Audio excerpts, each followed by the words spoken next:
Jasper adjusted the angle of Nina's desk lamp for the third time, squinting through his camera viewfinder at the makeshift portrait setup they'd created in her cramped studio apartment. Afternoon sunlight streamed through her east-facing window, casting everything in that perfect golden hour glow that made even her chaotic collection of art books and half-finished paintings look intentionally artistic.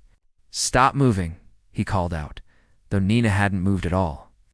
She was perched on her vintage wooden stool, wearing the simple black dress they'd chosen for her graduate school portfolio photos, her dark curls falling naturally around her shoulders. "I'm not moving, you perfectionist," she laughed, but held perfectly still anyway. "We're the one who keeps adjusting everything like you're shooting for Vogue." This was typical Jasper, Nina thought fondly. He approached everything with the same meticulous attention to detail.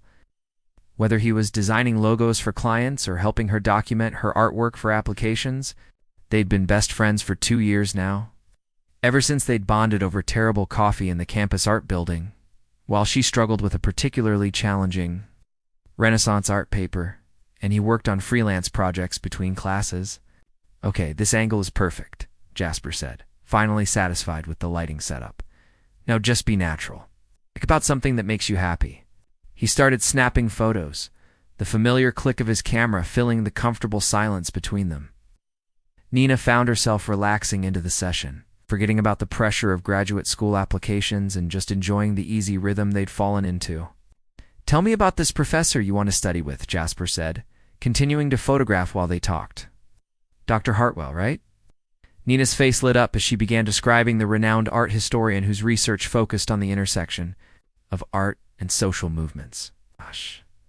Jasper captured that genuine enthusiasm, the way her eyes sparked when she talked about things she was passionate about. This was Nina at her best, he thought. Animated and brilliant and completely unconscious of how captivating she was when she talked about her dreams. After an hour of shooting, they took a break. Nina made tea while Jasper reviewed the photos on his camera, occasionally showing her his favorites. "These are incredible," she said, leaning over his shoulder to get a better look at the screen. "Make me look like I actually know what I'm doing." "You do know what you're doing," Jasper replied automatically. Wasn't flattery, it was simply true. Nina had a natural eye for composition and an encyclopedic knowledge of art history that impressed even her professors. They settled onto her couch with their tea, Nina curling up in her usual spot with her legs tucked under her. "Can I ask you something kind of random?" she said, staring into her mug with that thoughtful expression she got when she was working. "Through a complex idea." "Always," Jasper replied, settling back into the cushions. "I've been thinking a lot about natural selection lately," Nina began, and Jasper nearly choked on his tea. That wasn't where he'd expected this conversation to go. "Not Darwin stuff," she continued, apparently unaware that she'd just made him question everything about their friendship, "but more like how we choose people. How we decide who fits into our lives and who doesn't." Jasper managed to swallow his tea without embarrassing himself, but his mind was racing. Where was this going? Why was Nina, who usually kept her dating life completely separate from their friendship, suddenly talking about choosing people? "I think there's something instinctual about it," she went on. "Like how animals can sense which potential mates will make good partners, good comparents, good companions for building a life together." She turned to look at him directly, and Jasper felt something shift in the air between them. There was an intensity in her eyes that he'd never seen before, at least not directed at him. "I've been wondering if maybe we overcomplicate it as humans. Maybe the right person isn't supposed to be this dramatic, earth-shattering discovery. Maybe they're supposed to feel like home." The words hung in the air between them, and Jasper realized he was holding his breath. Was Nina talking about relationships in general, or was she saying something much more specific? "What do you mean?" he asked carefully, his heart starting to beat faster. Nina set down her tea mug and faced him fully on the couch. "I mean, maybe the best partnerships aren't the ones that start with fireworks and chaos. Maybe they're the ones that start with friendship and trust and actually enjoying each other's company." She paused, and Jasper could see her gathering courage for whatever she was about to say next. "Maybe they start with someone who already feels like the most natural thing in the world." Marcus wiped down the stainless steel counter for the 4th time that evening, his nervous energy making it impossible to stand still. Tomorrow's review could make or break his small restaurant, and everything had to be perfect. The dining room was finally quiet after the last customer left, but the kitchen still buzzed with prep work for the morning. "You're going to wear a hole in that counter," Zoe said from her perch on a clean prep station, where she'd been helping him organize inventory sheets for the past 3 hours. She'd shown up after closing time with coffee and her laptop, insisting she could work on her bookstore's quarterly reports while keeping him company during his late-night prep session. "Sorry," Marcus muttered, finally setting down the towel. "I just keep thinking about everything that could go wrong tomorrow." He'd known the food critic from the city paper was coming for weeks, but somehow the reality of it hadn't hit him. Until today, one bad review could destroy everything he'd worked for since opening this place 2 years ago. Zoe hopped down from the counter and walked over to him. "Marcus, look at me." When he met her eyes, she continued, "You're an incredible chef. Your food is amazing. Your staff adores you, and this place has heart. That critic is going to love it." She'd been saying variations of this all evening, but somehow hearing it from Zoe made him actually believe it might be true. They'd known each other since they were kids, growing up 3 houses apart on Maple Street. After college, they'd both ended up back in their hometown by coincidence. Marcus to open his restaurant and Zoe to take over her grandmother's old bookstore. Rekindling their friendship had been effortless, like picking up a conversation they'd paused years ago. "Come on," Zoe said, grabbing his hand and pulling him toward the walk-in cooler. "Show me what you're making for the critic. Walk me through the whole menu." Marcus felt some of his tension ease as he began describing each dish, his passion for food overriding his anxiety. Zoe listened intently, asking thoughtful questions and making him explain flavor profiles and cooking techniques until he was completely absorbed in what he loved most. By 2 in the morning, they'd finished all the prep work and were sitting on milk crates in the alley behind the restaurant, sharing a bottle of wine Marcus had been saving for a special occasion. The night air was cool and quiet, with only the distant hum of traffic from the main road. "I don't know what I would have done without you tonight," Marcus said, watching Zoe trace patterns in the condensation on her wine glass. "I would have driven myself crazy alone with all this worry." She looked up at him with a small smile. "That's what friends do, right? Show up when it matters?" But as she said it, something flickered across her face, an expression Marcus couldn't quite read. "What?" he asked. Zoe was quiet for a long moment, seeming to wrestle with something internal. "Can I tell you something that might sound crazy?" she finally said. "After the year we've had, I'm pretty sure nothing you say could sound crazy," Marcus replied. Thinking about all the late nights they'd spent talking through his restaurant problems and her bookstore challenges. "I went on a date last week," Zoe began, and Marcus felt an unexpected twist in his stomach. She rarely talked about her dating life with him. Nice guy. Works at the bank downtown. We had dinner at that new place on 5th Street. She paused to take a sip of wine. "The whole time I kept thinking about how he didn't make me laugh. The way you do. How he didn't really listen when I talked about the bookstore, not the way you listen. How he didn't know that I'd pick all the raisins out of trail mix or that I always order my coffee with an extra shot." Marcus found himself hanging on every word, unsure where this was heading, but feeling like something important was happening. "The thing is," Zoe continued, "I've been doing this for months now, going on dates and comparing everyone to our friendship, looking for someone who gets my sense of humor, who I can talk to about anything, who makes even boring Tuesday nights feel like an adventure." She turned to face him fully, and Marcus saw something vulnerable and determined in her expression. "And tonight, sitting here with you, helping you prep for tomorrow, I realized something. I've been looking for you in other people. I've been trying to find what we already have with someone else, and it doesn't make any sense." The words hit Marcus like a physical force. "Zoe," he said carefully, his heart starting to race. "What are you saying?" "I'm saying maybe I've been thinking about this all wrong," she replied, her voice barely above a whisper. "Maybe the person I'm supposed to be with isn't some stranger I meet on a dating app. Maybe it's the person who already knows me better than anyone else. Maybe it's the person who shows up at my bookstore with soup when I'm sick, who helps me move furniture without being asked, who I can call at midnight when I can't sleep. She reached over and touched his hand, and Marcus felt electricity shoot up his arm. Maybe it's you. Diego stared at the steam rising from under the hood of his ancient Honda Civic and tried to calculate how many things could go wrong on a camping trip. Dead battery, flat tire, engine trouble, bear encounters. He'd mentally prepared for all of these possibilities. What he hadn't prepared for was being stranded on a scenic overlook with Camille for an indefinite amount of time, watching her pace back and forth while they waited for roadside assistance. The tow truck guy said, "At least 2 hours."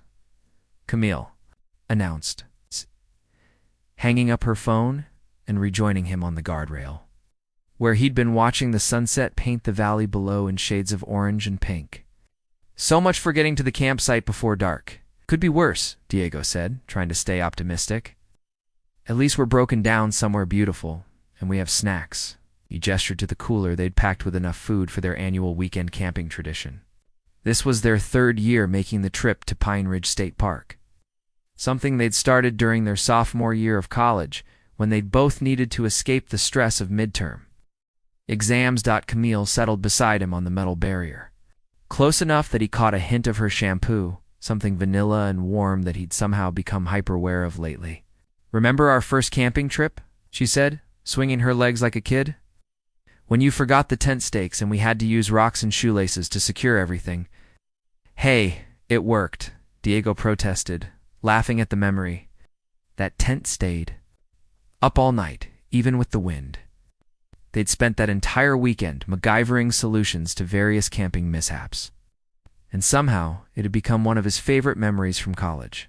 Not because the trip went smoothly, but because of how easily they'd worked together. How much they'd laughed at their own incompetence as the sun continued to set. They talked about classes, internships, and post-graduation plans. Diego was studying mechanical engineering while Camille was finishing her psychology degree, and they often joked about how differently their minds worked. But sitting here now, he was struck by how natural their conversation felt, how she challenged his logical approach to problems while he helped ground her more intuitive insights. "Can I ask you something?" Camille said suddenly, her tone shifting to something more serious. "And promise you'll be honest?" Diego felt a flutter of nervousness. "Always," he replied, though he wasn't sure what could make her look so uncertain. "You think you treat me differently than your other friends?" The question caught him completely off guard. "What do you mean?" She turned to face him, tucking one leg up on the guardrail. "I mean, like, you remember things about me that you don't remember about other people. You notice when I'm stressed. Before I even realize it myself, you always save me a seat in study groups, and you text me pictures of dogs you see on campus because you know they make me smile." Diego felt heat rise in his cheeks. He did do all those things, but he'd never really thought about whether it was different from how he treated his other friends. "I guess I do," he admitted. "Is that weird?" "Not weird," Camille said quickly. "Just different, special, maybe?" She was quiet for a moment, seeming to gather courage for something. "The thing is, I've been hoping it means something. I've been noticing the way you look out for me, how you always seem to know exactly what I need. Whether it's coffee during finals week, or a terrible movie when I'm sad about my parents' divorce." Diego's heart started beating faster. Was Camille saying what he thought she was saying? "I've been watching you with other people," she continued, "and you're kind to everyone, but it's not the same. You don't remember that Jessica hates mushrooms, or that Brad is afraid of spiders. You don't notice when they're having a bad day just by looking at them." The vulnerability in her voice made something ache in his chest. "Camille," he started, but she held up a hand. "Let me finish, because I've been thinking about this for months, and I need to say it all before I lose my nerve." She took a deep breath. "I think I've been falling for you so gradually that I didn't even realize it was happening. Like how you don't notice the seasons changing until one day you wake up and everything is different." Diego stared at her, illuminated by the last rays of sunlight, and realized she was right. Things had been changing between them, so slowly and naturally that he'd never stopped to examine what it meant. "When did you figure it out?" he asked softly. "Last month, when you drove 3 hours to bring me my laptop charger because I'd left it at your apartment and had a big paper due," she said with a small laugh. "No friend does that." No friend drops everything and drives 6 hours round trip for something that simple. That's when I realized you care about me in a way that goes beyond friendship. She reached for his hand, and Diego felt the same electric shock he'd been pretending not to notice for months. I'm hoping you feel it too, she said quietly. Because I don't want to keep pretending this is just friendship when it feels like so much more. Finn adjusted his tie for the dozenth time as he watched Ruby emerge from the hotel bathroom, stunning in the navy blue dress she'd agonized over for weeks. Weddings always made him nervous, not because he didn't enjoy them, but because he and Ruby attended so many together that people constantly assumed they were a couple. Tonight would be no different. Stop fidgeting, Ruby said, walking over to fix his tie properly. You look handsome. Very distinguished veterinarian meets wedding guest. Her fingers brushed against his collar as she adjusted the knot, and Finn tried to ignore the familiar flutter in his stomach that happened whenever she touched him casually like this. They'd been friends since. Veterinary school and social work graduate school had overlapped at the same university 5 years ago. Their friendship had been built on study sessions that turned into long conversations about their shared love of helping others, whether animals or people. Now, at 28 and 27 respectively, they'd become each other's default. +1 for every wedding, work party, and family gathering. Ready to pretend we're not secretly married? Ruby joked as they headed toward the elevator, referencing the running joke that had started when Finn's aunt had asked why he hadn't proposed yet at last Christmas dinner. It was funny because it was absurd, right? They were just friends who happened to be incredibly comfortable together. The wedding reception was in full swing when they arrived. It's with soft jazz music and elegant lighting that made everything feel romantic and dreamy. Finn watched Ruby survey the room, automatically gravitating toward the other social workers from her office, while he spotted a few colleagues from the veterinary clinic. But even as they mingled separately, Finn found himself tracking her location, making sure she had a drink. Catching her eye across the room to share silent commentary about the best man's increasingly embarrassing speech. They make a beautiful couple, said Janet from Finn's clinic, nodding toward the bride and groom as they cut their cake. How long have you and Ruby been together? Finn nearly choked on his champagne. We're not together, he said automatically. We're just friends. Janet looked skeptical. Friends who attend every social event together, finish each other's sentences, and look at each other like that. She gestured toward where Ruby was laughing at something her coworker had said, and Finn realized he had indeed been staring at her with what was probably an obviously fond expression. It's not like that, Finn protested, but Janet just shrugged and walked away, leaving him to wonder if everyone could see something he'd been missing. When the band started playing slower music, couples began moving toward the dance floor. Found Ruby by the bar, looking slightly overwhelmed by the romantic atmosphere. Dance, extending his hand.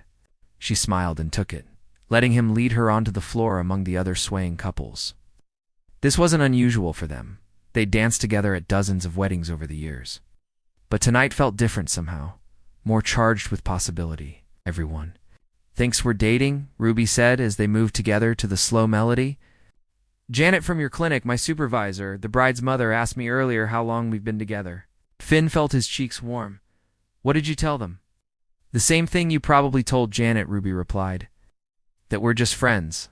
But as she said it, she looked up at him with an expression he couldn't quite read.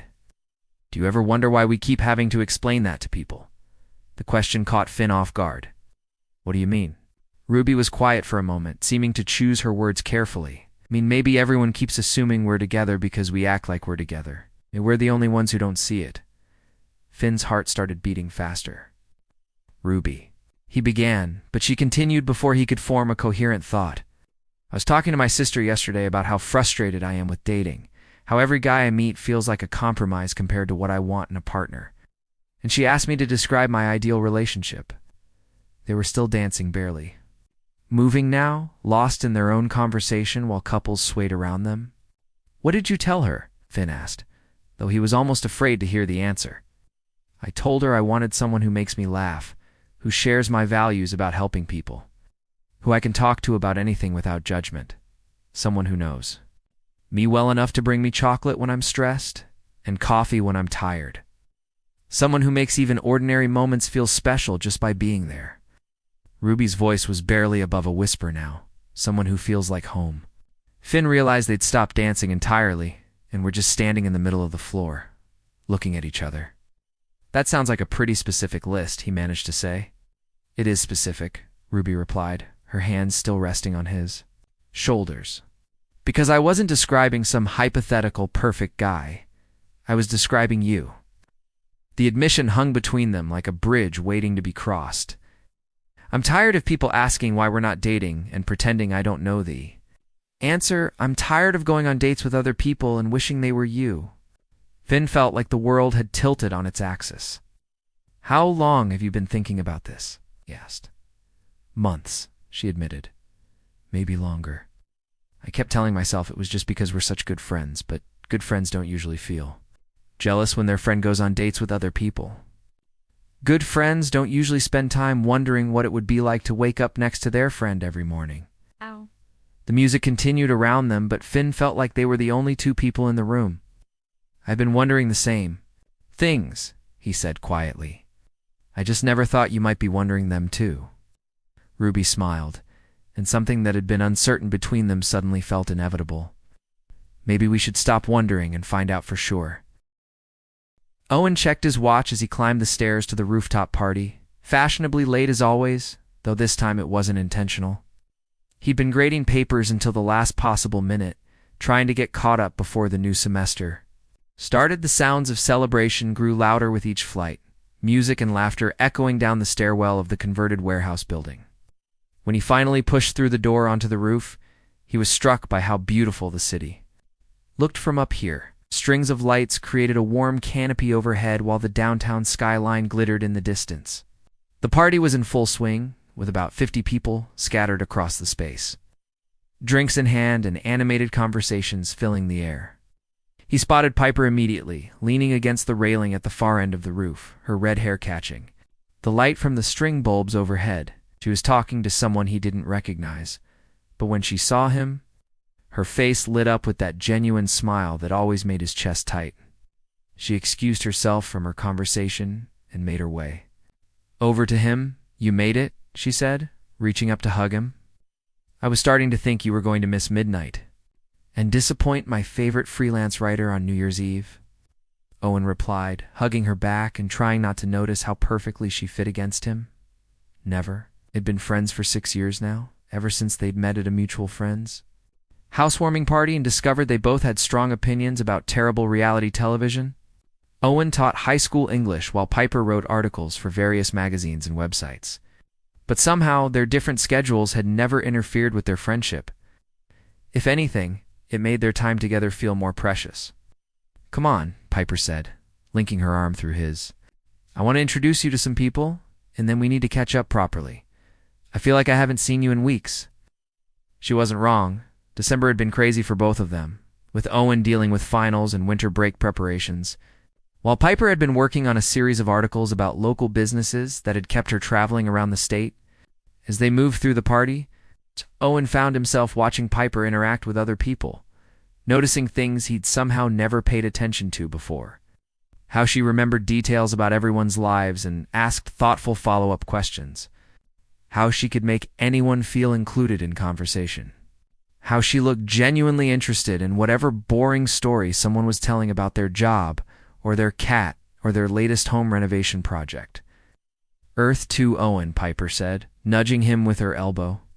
Marcus was asking about your summer travel plans. Owen snapped back to attention and tried to focus on the conversation, but he kept getting distracted by Piper's laugh.